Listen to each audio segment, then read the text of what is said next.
Do you ever think to yourself, there must be a better way of doing this? Why does this project, working with this team, with these stakeholders, have to be so painful? Well, the good news is there probably is a better way.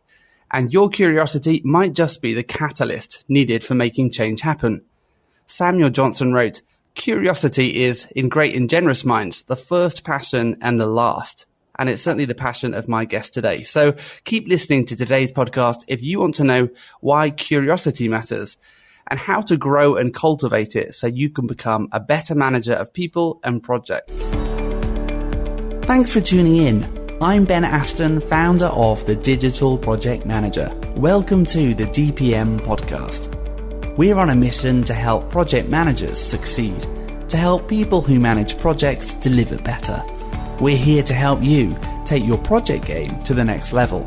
Check out thedigitalprojectmanager.com to learn about our training and resources we offer through membership. This podcast is brought to you by Clarizen, the leader in enterprise project and portfolio management software. Visit clarizen.com to learn more. So today I'm joined by Dr. Diane Hamilton, and she is the founder and CEO of Tonerra and DIMA Innovations, which are consulting and media-based businesses. She's a syndicated radio host, a keynote speaker, former MBA chair at the Forbes School of Business. She's authored multiple books, including Cracking the Curiosity Code, and her work in curiosity helps organizations improve innovation, engagement, and productivity. So hi, Diane, and thank you so much for joining us today. Well, it's so nice to have you invite me. I'm very excited to talk about curiosity. Thanks. Well, yeah, Diane's written a great post about developing curiosity in your organization with a whole bunch of examples of how it can completely transform corporate culture. I'm not going to spoil the stories shared in the post, but you can check it out at thedigitalprojectmanager.com. And like Samuel Johnson says, you're clearly passionate about curiosity. And I'm curious why that initially piqued your interest when you decided to start exploring it. Well, I have people ask me about how I got into this. I've always been super curious, and I never really thought about it so much until I had my own radio show and started interviewing so many interesting people, billionaires, successful CEOs. You just name everybody who's been on my show, and every one of them super curious.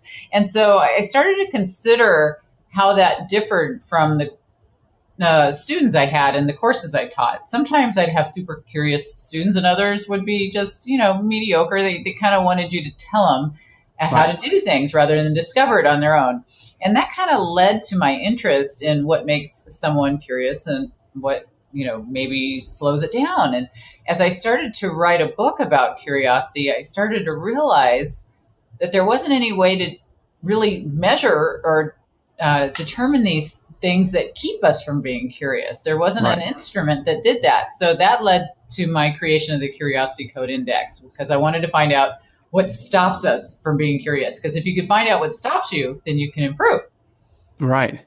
I mean, let's take a step back. And what's your understanding of curiosity? Because in what you're talking about, it's so fundamental to the evolution and improvement or the building of business.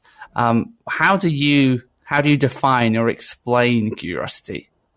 When I first started writing about it, it was just in general curiosity, the desire to know more about different things. And as I started to research all the issues that organizations have, I tied everything back to curiosity, from emotional intelligence, leadership, innovation, engagement, all the issues that you hear that I get hired to speak about. And I thought, well, this is really fascinating, because curiosity ended up being the spark to all that. And so what I found was my definition started to change to more getting out of status quo thinking. Right. So it's more than just a cerebral inquisitiveness. It's a desire to change something. Right. I think in the business setting is really what I was looking at, was why do people just go along with the same old things? Why aren't they wanting to explore? Why are they in jobs that they don't find engaging? Why, and as I was asking all these questions, it all came down to people just accepting things as they are and not exploring. And I think if you ask more questions and you delve into more ways of sharing knowledge. It all comes back to curiosity of wanting to know more, explore more, and share more. Right. And so, and is this why then you see it as so important or foundational for that motivation, drive, creativity, innovation, productivity, because it's all about changing the status quo through a curiosity for improvement, I guess. Yeah, I think it was really interesting just to interview some of the leaders in different areas, from Harvard professors like Francesca Gino, who wrote about curiosity and HBR, or just anybody who dealt with some of those issues you mentioned: innovation, engagement, motivation, drive. Every time you ask them what comes first, it always came back to curiosity. And right. I often give the example of baking a cake for how I look at it. If you're going to bake a cake, you're going to mix ingredients like flour and eggs and oil and whatever you're mixing. You put it into a pan, you put it in the oven, and your outcome, which you'd hope to get, would be a cake. But if you don't turn on the oven, you get goo. You really don't get anything, right?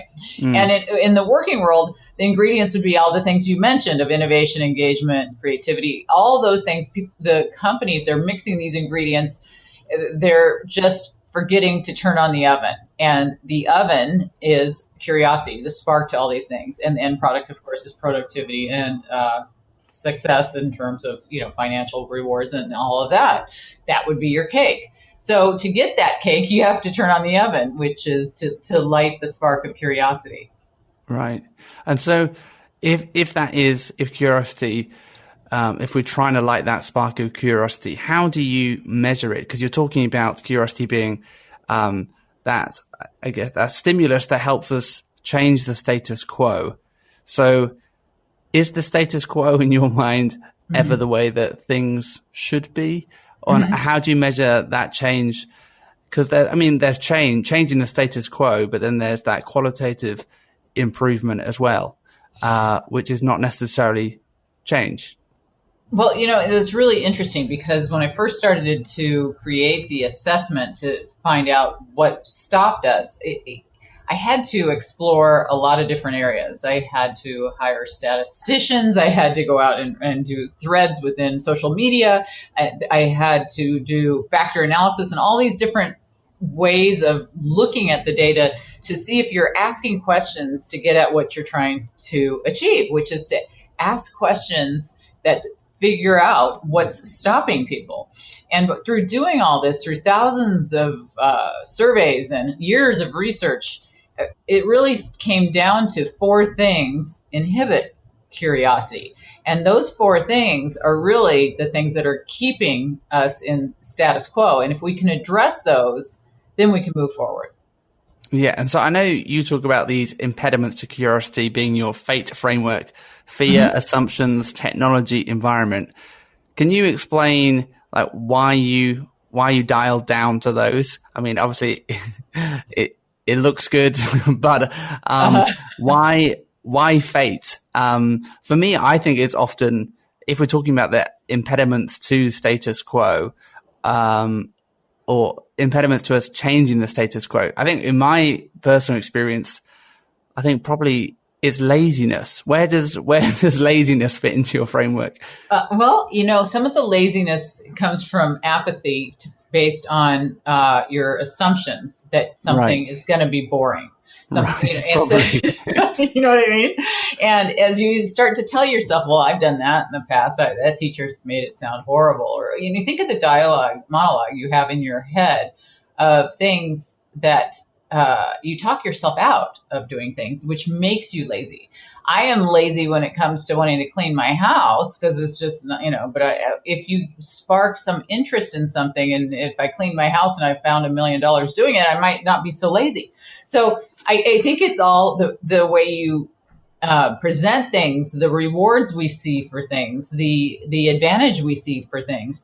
If we constantly have this voice in our head, and I used assumptions for voice in our head because it made fate sound better than FVTE, but it's basically the same thing. When you make these assumptions, you talk yourself into or out of so many things. So that's where I would say your laziness factor would come in. Some of these overlap, though, as you can have an assumption that something's going to be too hard, and then you fear doing it, or somebody's going to say something. You've made this assumption they're going to make fun of you, and then you fear it, and then you're not going to want to do it. So you can have fear of technology.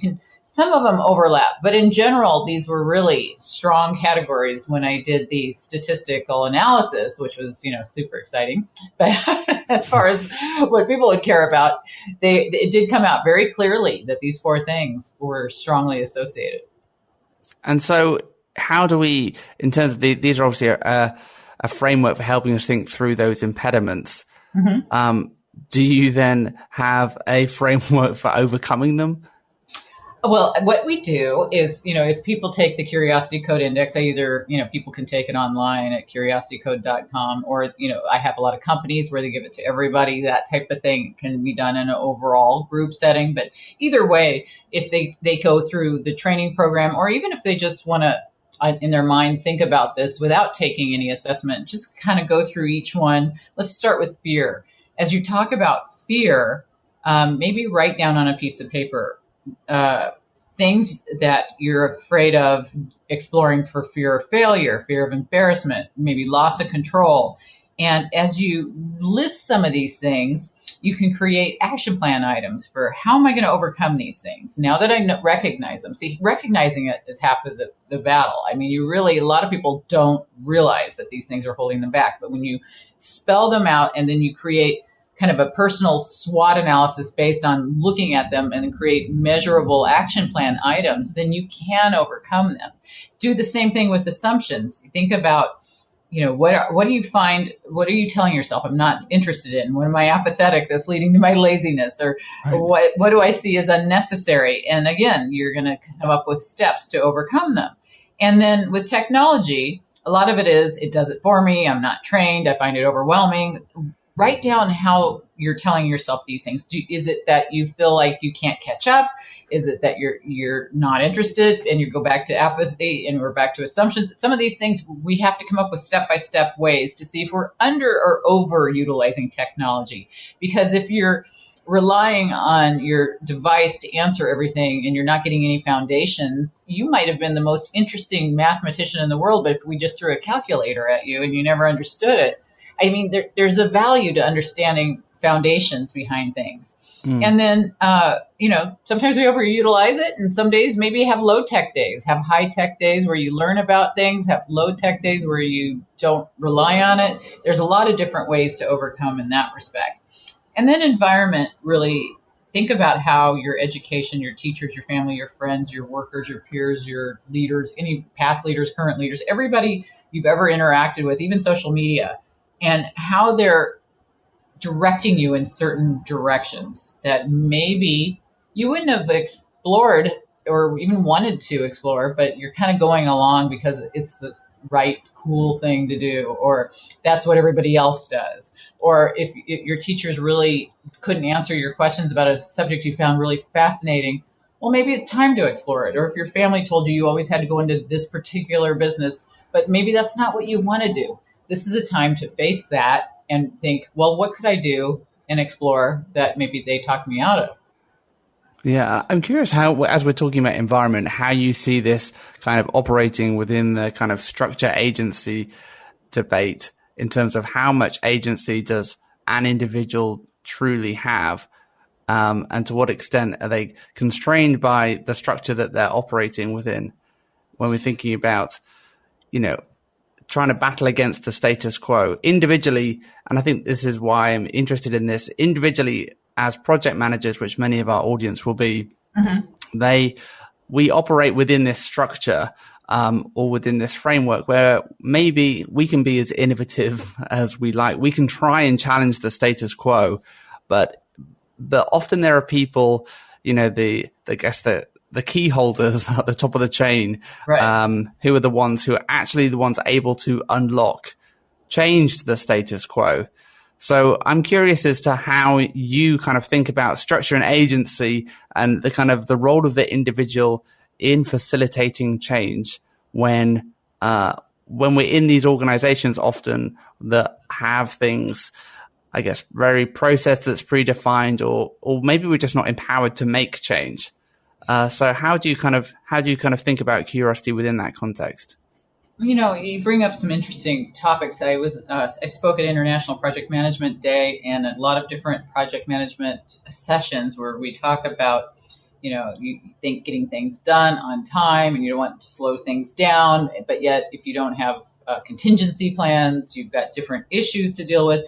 But if it's project management or any other kind of job, if the leaders at the top don't embrace the need for curiosity or any culture change, you're going to have a hard time with it trickling down. And I think that that's a topic I probably talked about 1,000 times on my show because I get so many consultants that, and I don't know if I've ever had anybody say that if the leaders don't buy in, that it's simple or easy to make these kinds of changes because the culture comes from the top. And that's why we're dealing with a lot of CEOs to recognize the value of it. I'm working with Verizon, I'm working with Novartis, and right from the top, they're saying, we want a culture of curiosity. Now, it could be an issue that a lot of leaders need data. They want to see that other people are doing it. And as other organizations are seeing big successes with what they're doing, which of course Novartis is getting some great success with their 100 hours a year that they reward for education. I'm doing research with them and did a lot of videos with Verizon for their people. As we do these things, we're getting a lot of great data that's going to come out of this to be able to give to leaders. And if you work for a company where they value the status quo and they don't see the value in this, you're going to end up with the Blockbusters, the Kodaks, the companies that go out of business. The companies that see the value of going on to the next stage, the Ben and Jerry's who have like graveyards on their websites for the flavors they no longer have but were once great. They say, hey, look, this thing was great for this year to this year, but hey, we're celebrating it and we're going on to the next thing. That's the kind of framework that I think is going to be really important. And I think, unfortunately, with the COVID-19 crisis, we're in such a bad situation because we hadn't been very proactive and asked a lot of questions and for how to be crisis ready. And I think that we're going to see a lot more focus on the importance of asking questions because the status quo has led to us not being very prepared. Yeah, definitely. And I think there's probably two levels which we can think about curiosity and challenging the status quo. One might be on that macro level at an organizational level where we're thinking that in terms of overall process and delivery, there's different ways that we can deliver projects. There's different approaches we can use. And that at a very macro level, can maybe be challenging to change if we're in an organization that doesn't value that. But then there's also the more micro level where we can be curious even within our own projects as we're asking questions and being curious about the approach we're using within our projects that we do have control over, when we can be curious and be asking questions when it comes to the estimating process, when it comes to challenging the timeline, when it comes to interrogating the scope, when it comes to being curious about risk management, asking lots of questions and being curious to try and understand the project better, but also using it as a lens through which to view the project and view challenges from a different angle. I think that is something that we as project managers can take away, that I think sometimes we can become complacent and think, hey, well, this is just the way we've always done it, or I'm sure the team knows what they're doing. But actually, if we add in that oven of curiosity to our projects and use that as a catalyst for thinking, okay, well, how can I innovate even within the project? Organizationally, I might not be able to change much, but hey, as a project manager, I'm a leader on this project and I can innovate. And I do have the agency to do that within my project. So I think that's certainly challenging for us. Well, I think you bring up some really important points because if you're modeling curiosity and you're demonstrating that no question is a dumb question and you ask questions, say, this is something I normally wouldn't ask because, hey, I don't know the answer and I want to look like I have all the answers. But if you show that vulnerability, others will be more likely to follow suit. And as you say, at the micro level, you do have that control of making sure that what you're working on can have that feel, where everybody has that confidence that they know that you're going to be accepting of questions, accepting of input. And it's all what leaders model, of course, of what, if you're in a meeting and everybody's in agreement, that's not a good thing. You want debate. And right. I have some people say, well, they don't want too much debate, but, there's got to be some. And you have to get to the point where people feel comfortable. And I recognize that every meeting I've had, if you're telling yourself this, that everybody's thinking this is such a great idea, well, then maybe they just don't want to ask. They're afraid to ask. And those are things you really need to recognize. Yeah. And so in order to help us kind of get out of our status quo and move forward, how do you encourage people to become more curious if they've kind of identified, okay, well, I know that I'm kind of wearing these impediments to curiosity. I've got fear. I've got assumptions. I've got technological challenges. My environment is challenging too. How do you encourage people to move beyond those impediments to start kind of rebuilding their curiosity? Well, there's a lot of different things they can do. I mean, as we mentioned, writing down those things, coming up with action plans that are smarter goals of overcoming some of those things, maybe reading about some of the topics you found interesting when you were young, but maybe your environment has slowly kind of talked you out of, or recognizing the voice in your head, what it's telling you, and coming up with what you're going to do the next time you tell yourself this, and just becoming very aware of these things based on recognizing them. It can help you create these action plans. When I train companies, we do a personal action plan. So everybody keeps their personal information personal, but they know the things that they want to overcome. And we can get into really great discussions. We whiteboard ways, that this is working for us and, what's working for you. And people get all kinds of great ideas when you're in a group.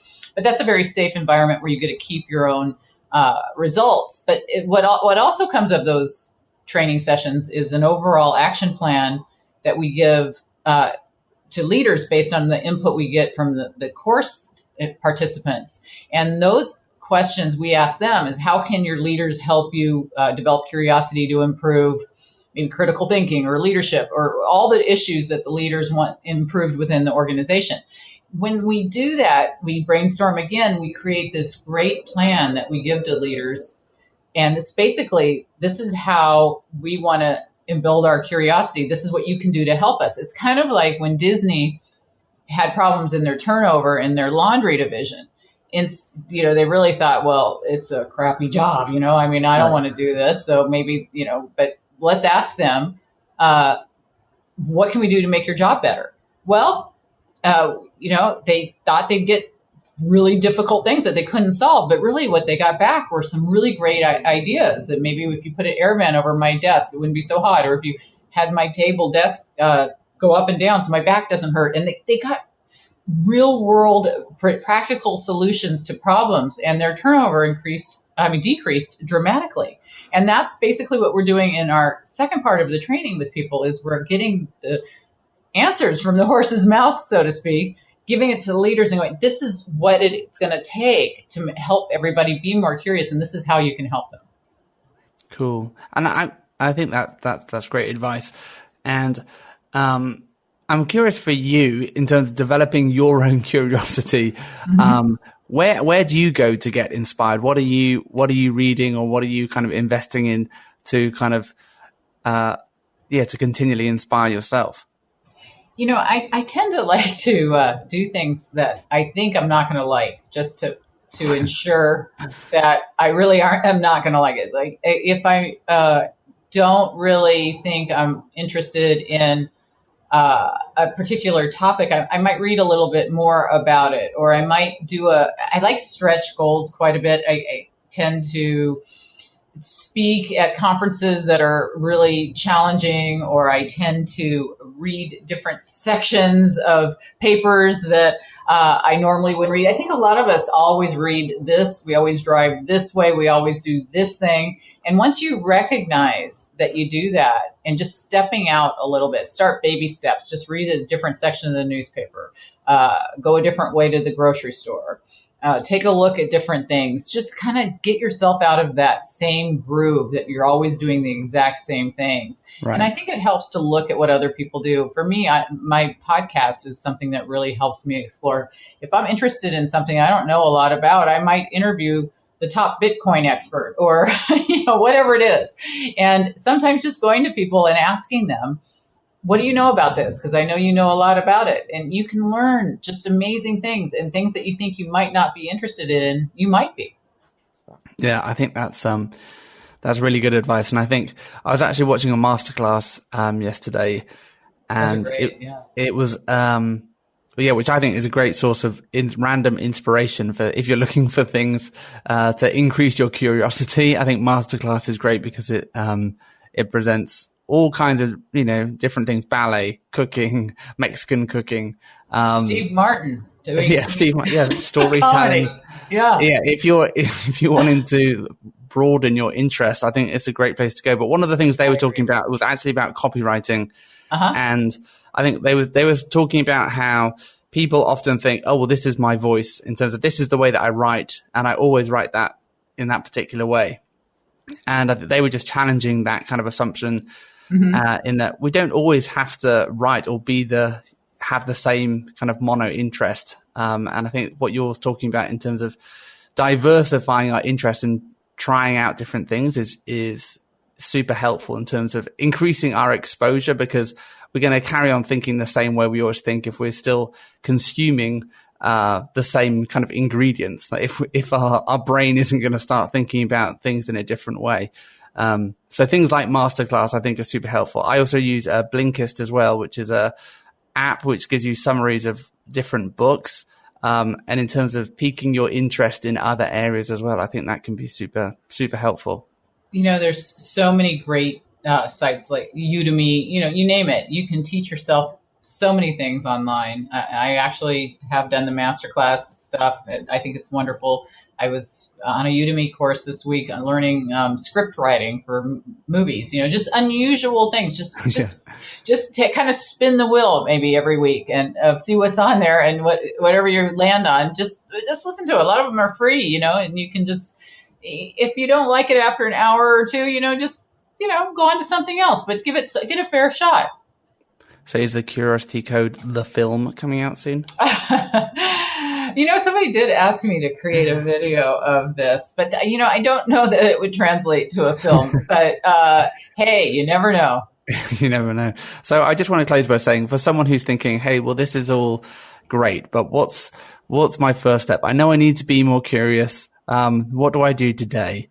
What would you suggest? I would suggest writing down those few things that you think might be holding you back from being curious, and consider how happy you are doing what you do in your job. How could fear, assumptions, technology, and environment maybe have an impact on your engagement? Would you be happier if you could ask more questions, or maybe be aligned a little bit differently on the team or in other aspects of what you do? I think just asking yourself some questions can be a good first start. Yeah, and I want to close by reading an Albert Einstein quote, and he says exactly that. He says, the important thing is to not stop questioning. Curiosity has its own reason for existing. The important thing is to not stop questioning. Curiosity has its own reason for existing. And I think that is so important as we think about how we apply that to our projects, how we apply that to the businesses or organizations that we work in. If we just keep on doing things the same way, we are never going to improve. We're never going to increase the value that we're delivering. So be curious and ask lots of questions, and I think we'll see change happen. But Diane, thank you so much for joining us today. It's been great having you with us. Oh, I really enjoyed it. Thank you so much for having me on the show. I loved our conversation. Great. And if you want to learn more and get ahead in your work, come and join our tribe with DPM membership. Head to the digitalprojectmanager.com/membership to get access to our Slack team, templates, workshops, AMA sessions, office hours, ebooks, and more. And if you like what you heard today, please subscribe and stay in touch on the digitalprojectmanager.com. But until next time, thanks for listening.